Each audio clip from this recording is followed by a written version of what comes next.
the podcast. So how to study a biblical character.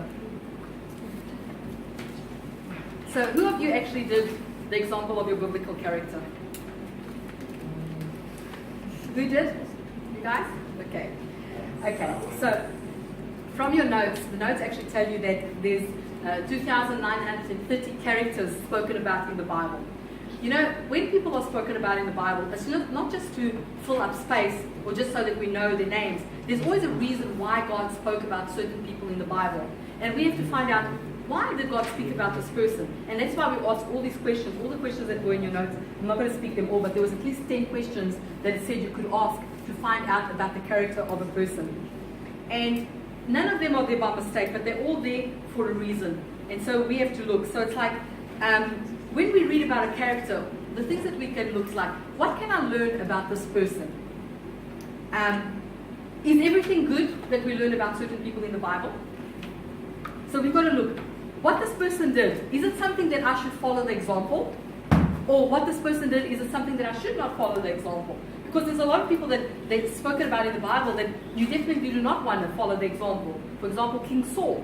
You don't want to follow his example. You want to follow the example of King David. And then you can look at the characteristics and see, okay, why do I want to follow David and I don't want to follow Saul? So you can do a study on both kings. They were both the first kings of Israel, and you can see. So there are good things and there are bad things, but we have to see. So what about, is everyone that's in the Bible, like, look about Abraham. What can you guys tell me about Abraham? Abraham was a great man, right? Okay, tell me what you know about Abraham. Father of faith. More.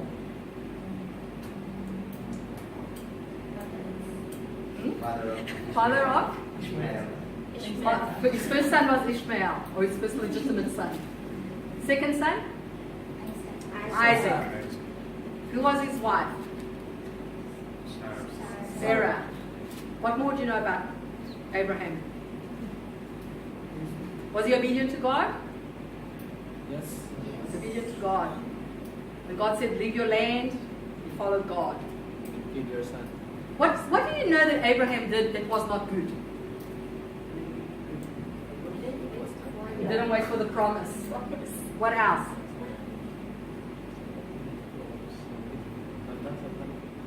Okay. So, just looking at this, you want to say something? What's the question? What's the bad side of Abraham? What's the bad side of Abraham?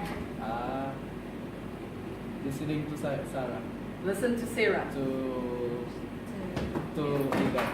Yeah. It's like this, guys. You've got to listen to your wives, but they've got to give you godly counsel. Don't listen to them if they don't give you godly counsel. Listen to God first. Okay. So Abraham was a father of faith. He was an amazing man. I'm going to tell you a story that Abraham was really devious. Okay? Most of us don't think about it and we don't know about it. But Abraham was human. Guess what? He made mistakes, just like we do. And it was not only forgetting the promise. At one stage, there was a big drought in the promised land, or where Abraham lived. And so Abraham moved with Sarah and he went to Egypt because Egypt was a land of plenty and they did not have drought. So Abraham went with Sarah to Egypt. And on the way there, Abraham said to Sarah, you know, Sarah, you are very beautiful.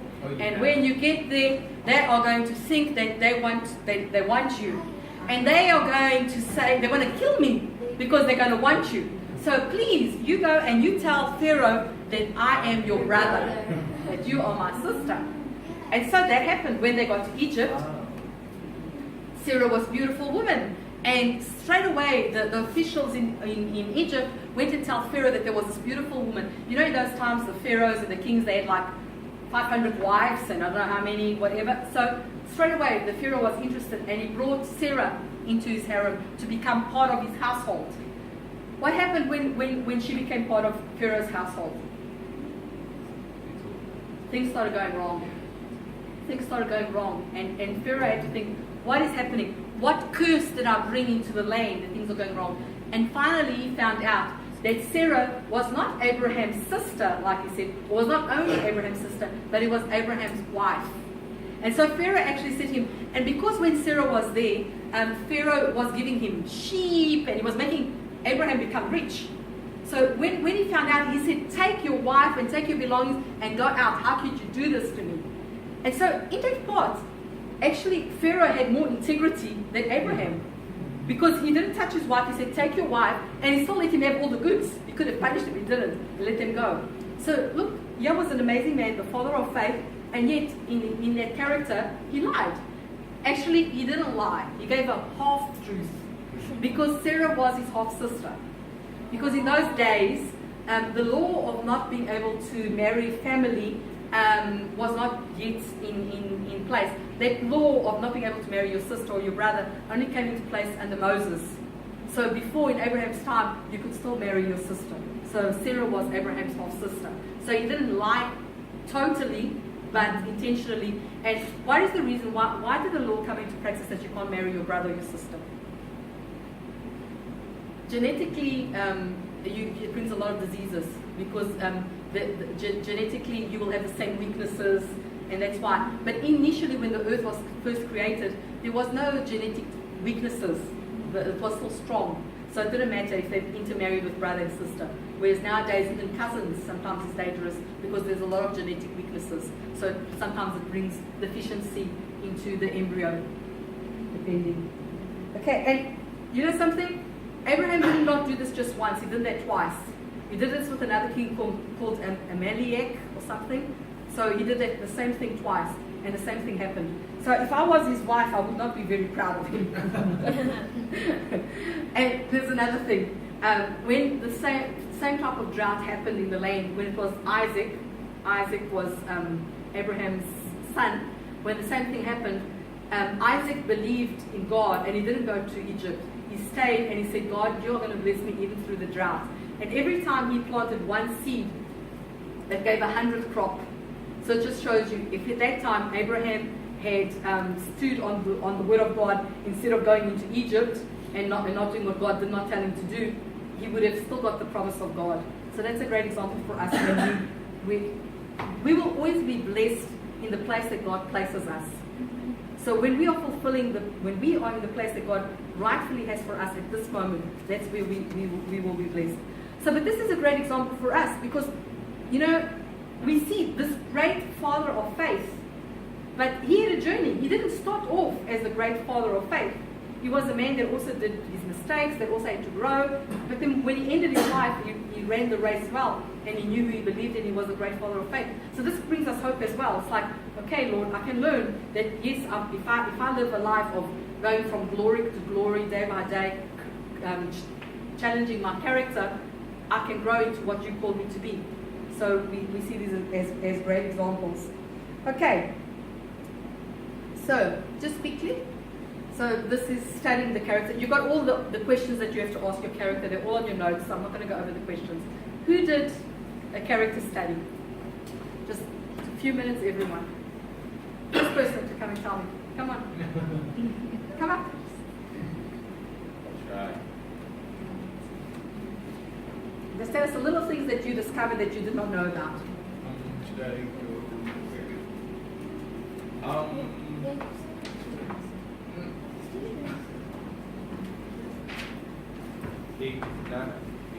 Good evening, everyone. My character from the Bible is from Numbers, and his name is Balaam. Balaam. So, where was I? Okay. Balaam is what they call a diviner, which the Bible says, whom he blessed is blessed, and whom he cursed is cursed. So he started off in Numbers 23. So we'll just go over that in a couple. And his story began when the Israelites were going to the land of Moab. And the king of Moab, his name is Balak. He wanted to curse the Israelites, and he went to Balaam to ask him to curse the Israelites. And here we can see the character of Balaam in verse 7 of Numbers 22 verse 22. Yeah, 22, if you want to go over it. Verse 5. Then he sent messengers to Balaam. This was Balak. Balak, the son of Zippor, was king of Moabites at the time. Then he sent messengers to Balaam, the son of Beor, at Pethor, which is near the river in the land of the sons of his people, to call him, saying, Look, a people has come from Egypt to see, they cover the face of the earth and are settling next to me. Therefore, please come at once. Curse this people for me, for they are too mighty for me. Perhaps I should be able to defeat them and drive them out of the land, for I know that he whom you bless is blessed, and he whom you curse is cursed. So, this Balaam is a diviner, but is also a prophet of God, because God speaks to him and he can speak to God. So I have sample questions here in question number 4. Number 1, what is the person's name? So the name is Balaam. What was the political, religious, and cultural geographical situation at that time? So Israelites were coming to Moab. Moab doesn't like the Israelites. Moab wants to get rid of the Israelites, so they call on Balaam. But Balaam doesn't belong to the Israelites nor to the Moabites, so he's just kind of an outsider. What great events took place in the lifetime of Balaam? So Balaam was in... The Bible doesn't say anything significant aside from Israelites and Moabites clashing together. What influence did they have on those around them? So I would just like to go over the story of Balaam. When Balak sent his messengers to Balaam, Balaam actually asked God for what he is supposed to say. And then when God spoke to him in verse 12, and God said to Balaam, You shall not go with them, you shall not curse the people, for they are blessed. So what did Balaam said? When Balaam spoke to the people of Balak, he said, Go back to your land, for the Lord has refused to give me permission to go with you. And then the people of Balak went to Moab. And then for the second time, King Balak sent his messengers to Balaam, and he doubled the offer. He was going to give him more this time. And then the same thing happened. Balaam spoke with God, and God said another time, don't go with them and stay where you are. But this time around, Balaam was his character started showing, and the second time, in verse 22, then God's anger was aroused because he went. He went with Balak's messengers, and so the angel of the Lord took his stand in the way as an adversary against him. And I don't know if you know, but Balaam's story was kind of infamous because of the talking donkey. Yeah. This was when he was going to Balak's messenger that he was riding a donkey. And then the donkey saw the angel of the Lord standing with a sword. And the donkey went to the left and went to the right. And then Balaam said, Where are you going? Then he smote the donkey. That was the first time. Then another time when the donkey was in the vineyard with Balaam sitting on him, the donkey saw the angel of the Lord again. Then he went to the left, went to the right again. So Balaam once again showed his character. And lastly, for the third time, the donkey was in a narrow road with nowhere to go to the left, nowhere to go to the right. The angel of the Lord was standing there with a sword again. And then the donkey, he stopped. so the Lord opened Balaam's eyes to see the angel, and then the Lord also opened the mouth of the donkey. So this, for me, this is the first time that I've saw or I've read an animal having feelings, having emotions, and having to speak. The donkey said to Balaam, "What have I done to you that you have struck me these 3 times?" And another thing that Balaam has shown his character again, he was not surprised, but he said to the donkey, "Because you have abused me, I wish there was a sword in my hand, so I would have killed you." So the donkey said to Balaam, "Am I not your donkey which you have ridden ever since I became yours?" So that was the event with the donkey. So this just shows that although he was a prophet of God, sometimes his character goes in the way. And the last event that happened to Balaam was when he was with Balak. They went to several mountains or places, high places, 3 times to where Balak was persuading Balaam to finally curse the Israelites. So they set up, Balaam asked the king of Moab to set up, what do you call it? Sacrificing, altars. So he was actually asking another king that was not serving God to build up altars for the sacrifice. So after those 3 times, Balaam asked God if he was to curse the Israelites or bless them. But in those 3 times, he blessed them. He spoke only what the Lord said, but not all of it. He restrained himself, speaking only what he desires to speak, and not all of God's words. And what's terrible in that time, he said, "I will only speak if you will not give me houses of silver and gold. I cannot speak beyond what the Lord says to me."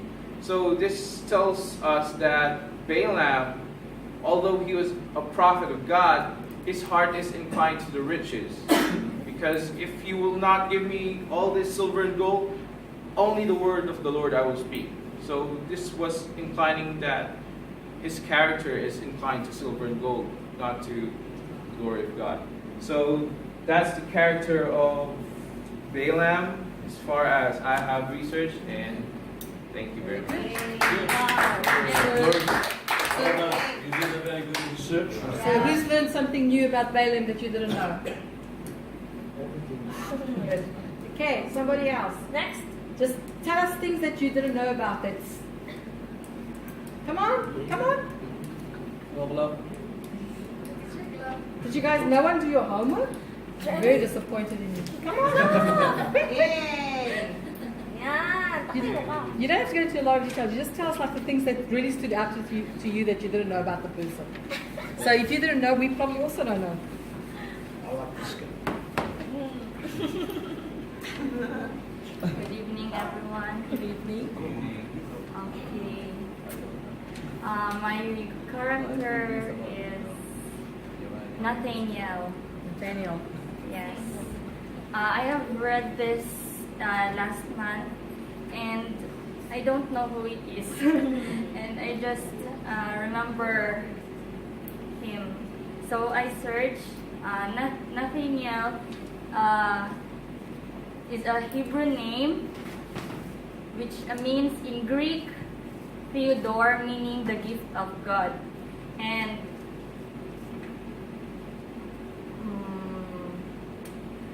I'll just read this one first from John 1 verse 44. It says, Philip, like Andrew and Peter, was from the town of Bethsaida. Philip found Nathanael and told him, "We have found the one Moses wrote about in the law, and about whom the prophets also wrote, Jesus of Nazareth, the son of Joseph. Nazareth, can anything good come from there? Nathanael asked. Come and see, said Philip. When Jesus saw Nathanael approaching, he said of him, Here truly is an Israelite in whom there is no deceit. How do you know me? Nathanael asked. Jesus answered, I saw you while you were still under the fig tree, before Philip called you. Then Nathanael declared, Rabbi, you are the Son of God. You are the King of Israel. Jesus said, You believe because I told you I saw you under the fig tree. You will see greater things than that. He then added, Very truly, I tell you, you will see heaven open and the angels of God ascending and descending on the Son of Man. So, who is Nathanael? He is a native of he is a native of Cana in Galilee, and according to my research, he is identified as Bartholomew also, who is the one of the 12 disciples of Jesus. Bartholomew, one of the 12 apostles of Christ, and it was mentioned in Matthew, Mark, Acts, and Luke that Bartholomew is one of the apostles of Jesus Christ. But in John, in the book of John, no Bartholomew mentioned there, but it's Nathanael. So it is said that they are the same. Nathanael and Bartholomew are the same. And there's only limited information about Bartholomew. But according to history, or according to some, what do you call that? Yes, Bartholomew went to India to preach the word of God, but it's not stated in the Bible. So, But you know that in India they actually have a statue of him there. Yeah, I researched that. Yeah, so historically, culturally, there was someone who, I don't know how to say his name in Portuguese, is Bartolomeu, there, and so it's sort of identified that he did go there. India. So In India. that's the new there, Nathanael and Bartholomew. Yes.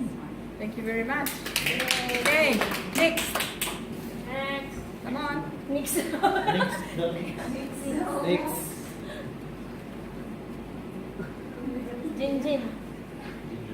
Ginger. I don't know if You can just give us a few clues of things that you found out Is that you that didn't Mary know. of Magdalene? mine is Josiah.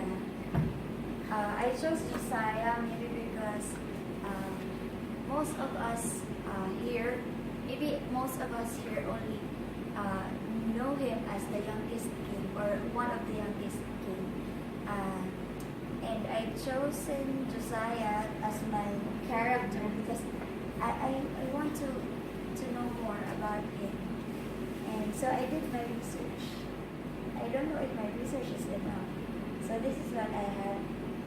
Josiah, according to Smith's Bible Dictionary, his name means healed by Jehovah. And according to Hitchcock's Bible Dictionary, his name means the fire of the Lord. So Josiah, can I just read? Josiah was the king of Judah from approximately 640 to 609 BC. His reign in Jerusalem is discussed in 2 Kings chapter 22 to 23 and 2 Chronicles chapter 34 to 35. Josiah was the son of King Ammon, I don't know, Ammon, and the grandson of King Manasseh. So, both the two kings, King Ammon and King Manasseh, were wicked kings. Yet, Josiah was a godly king. So he did not follow his ancestors. Josiah is also, based on my research, he is also known as the righteous king of Judah. And then he became king at the age of 8, and he helped the people to remain faithful to the Lord. He also, he was 12 years old when he began to reform the land of Judah. It is when he removed all the carved idols and all the pagan stuffs, or all those pagan services, temples like that. And another thing is, a highlight of Josiah's reign was his rediscovery of the law of the Lord. 2 Kings chapter 22 verse 2 says, or it introduces that Josiah by saying, he did what was right in the eyes of the Lord, and walked in all the way of David his father, and he did not turn aside to the right or to the left. The 18th year of his reign, he raised money to repair the temple, and during the repairs of the high priest Hilkiah found the book of the law. When Hilkiah read it to Josiah, the king tore his clothes. So, in this verse, his storing of his clothes means it signifies his mourning and repentance, because Judah at that time is they fully neglect, as in they have no knowledge about Bible that time, because they fully turned away from God that time. Okay, so King Josiah called for a time of national repentance. The law was read to the people of the land, and a covenant made between the people and the Lord. It says there, the king stood by the pillar and made a covenant before the Lord, to walk after the Lord and to keep his commandments and his testimonies and his statutes with all his heart and all his soul, to perform the words of his covenant that were written in this book. And all the people joined in the covenant. So after that, many reforms followed. He commanded a lot of reforms that removed even the smallest details about paganism. Okay, because at that time Josiah has this desire to bring back his people to God. And then many reforms followed. The temple was cleansed from all objects of pagan worship, and the idolatrous high places in the land were demolished. So his heart that time is to really separate, or to really what do you call this one? To really get his people out of those rituals and those things that is not pleasing into the eyes of the Lord. Okay, so Josiah restored the observance of the Passover in 2 Kings chapter 23 to 22 to up to 23, and removed mediums and witches from the land. So before, because before Judah that time was, since they have turned their back to God, most of them performed witchcrafts based on my research, because they really have no knowledge about the Lord that time. It's like a total, they totally forget about the Lord that time. So yes. And then 2 Kings 23 to 23 verse 25 records, for him there was no king like him. So just like what I've said, he is the successor of Ammon and Manasseh, and they are both wicked kings, right? So before him, the rulings of Judah is different. And before him there is no king like him, who turned to the Lord with all his heart and with all his soul and with all his might, according to all the law of Moses, nor did any like him arise after him. So that makes me want to know more about Josiah, because he can follow the examples of his ancestors, and yet he chose not to. I mean, he chose to be different, and that's what the Lord wants him to do.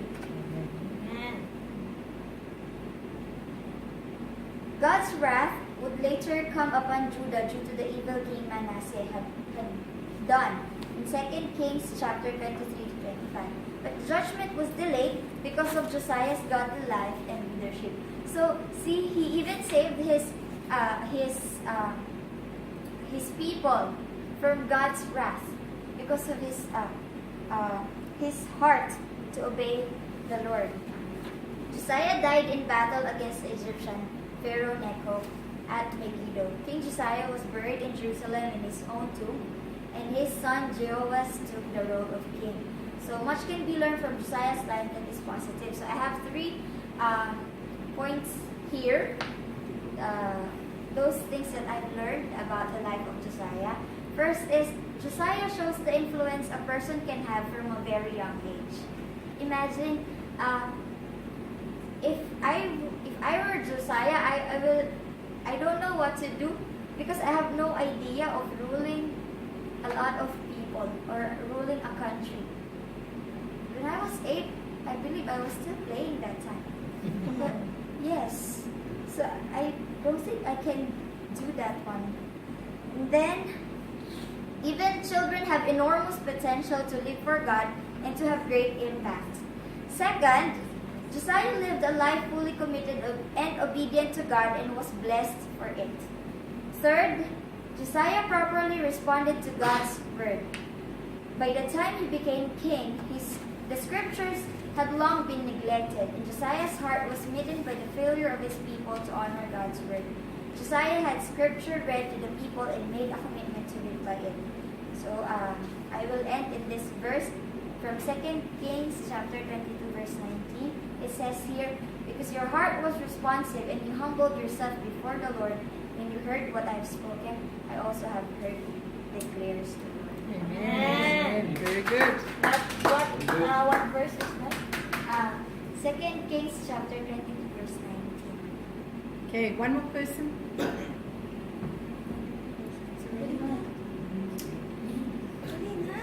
Come on, Raymond.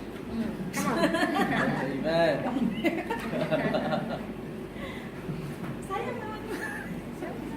Mine is a very Paano ba short natulog one. ng gabi? It's okay. Okay, the one I searched is Ittai of God. Ittai? I-T-T-A-I.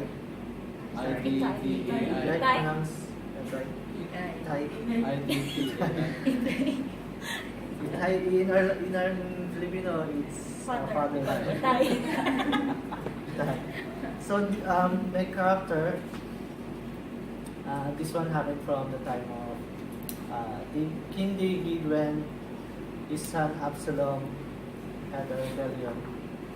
And this time David went on exile. And on his way out of Jerusalem, he met Ittai with 600 of his soldiers, families, and servants. And David told Ittai that he should go to Jerusalem to Absalom to escape the wrath of Absalom, because Absalom was at that time was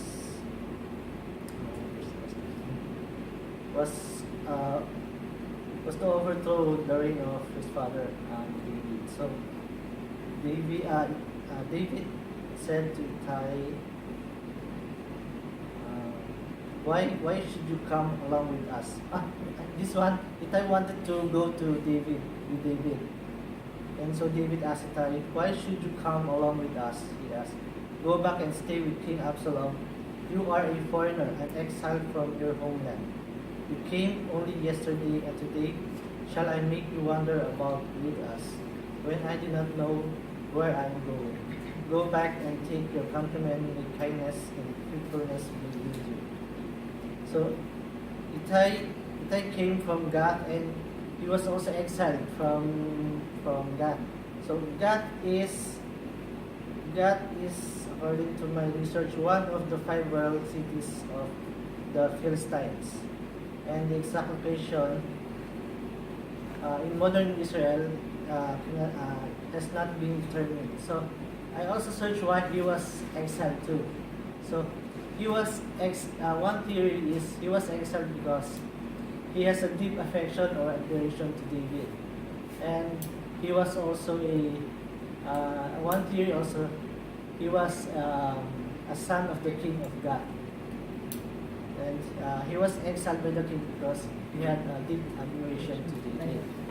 And Gath also is a place where the Goliath, the Philistine champion, came from. So the one that David defeated. So going back to Ittai, Ittai replied, and this is where Ittai shines on the pages of biblical history. So Ittai replied to King David, as surely as the Lord lives, and as my Lord the King lives, wherever my Lord the King may be, whether it means life or death, there will be your servant. And so David said to Ittai, go ahead, march on. So Ittai marched on with all his men and the families that were with him. And so David made him a chief general of his army. Wow. So what can we learn from Ittai?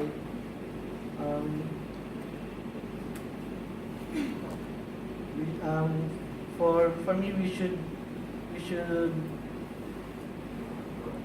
should strive to look beyond cultural, racial, or any differences that we have, because that time Philistines and Israelites are at war at that time. So we should not look at the differences. We should look beyond the cultural, racial differences and recognize the good qualities in others.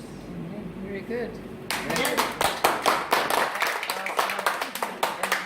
Verse in Psalms 18:25, with someone loyal will act in loyalty. Very good. Wow. Eric, did you do? Did you do one? No, okay, it's okay. Did you do one? I did, but I didn't finish it. Okay, who did you do? Mary. Mary, which Mary? There's a lot of Mary. Mary. Jesus' Mas mom. ikaw? Jesus' Oh. mom. Okay. Wow. Okay. So what did you find out about Mary, Jesus' mom, that you did not know? Just one big thing. There's just something that I researched. However, I didn't finish because I was absent the last time, Okay. and I didn't finish it. I just made it today, and it was so mean. Okay. Okay. Nick, did you do one? Did you do one? Okay. Okay. Try and do one for next week. Okay. You finish yours. Okay. Eric. Yes, I have Uriah, Hezekiah, and Oh wow! Uriah, Hezekiah, and Enoch. But I'm not. So you're going to choose one of them. Okay. Okay. Still praying. Okay. So one of the reasons, like, why all this is interesting is, like, sometimes this. It's okay. I'll go to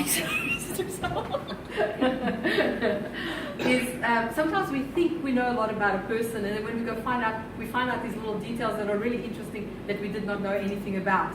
And other times we get surprised. Like the one that I did was Barnabas. What do you guys know about Barnabas? He's a very secondary figure as far as I was concerned. I thought Barnabas wasn't really important. And after doing Barnabas, I found out that Barnabas was actually the person that introduced Paul to all the other apostles. And they only accepted Paul into their midst because Barnabas came and presented them. And at one stage, Barnabas, when Paul was set aside to be an apostle and go throughout into all the other nations and to preach, Barnabas was set apart by God at the same time as Paul. And it doesn't say Paul and Barnabas, it actually says Barnabas and Paul. So Barnabas' name was even before Paul when they were set out. And at one stage, Paul actually says that Barnabas is my right-hand man. And there's a lot of things, to speak about Barnabas that I won't speak about. But I realized that he was not such a secondary person. He was a really important person in the New Testament. We probably would not have had as much teaching from Paul if it hadn't been Barnabas. So he was a very trustworthy. And his name was initially wasn't Barnabas. It was Josiah or something, Joseph, something like that. And then he became Barnabas because his character was he was an encourager. He used to encourage people. I'm sorry. You were so hidden by the poll that I did not ask you. Did you do someone? Ruth. You want to just tell us one or two things about Ruth that you found out you didn't know? You didn't finish? Okay, guys, the guys didn't finish. Next week you give us a quick, you don't have to go into a lot of detail. Just tell us things that you did not know, okay? Okay, so next week you've got homework again. And it's actually the question of your homework is to look up about the historical city of Caesarea Philippi. So I want you all to look up, look at your notes first, see what it tells you, how to find out about the geographical place, and then tell me what you find out about Caesarea Philippi, and then I will add to whatever you found, okay? Okay guys, thank you so much. Thank you for listening to me, even though you could be partying. Okay, so let's somebody else pray. The birthday girl. The party girl.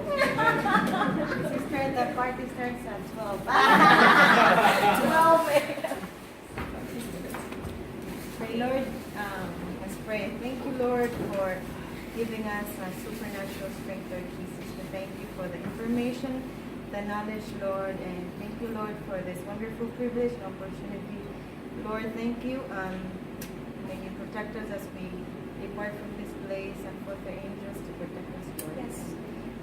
Bless each and every one of us, Lord. In Jesus' name we pray. Amen. Amen.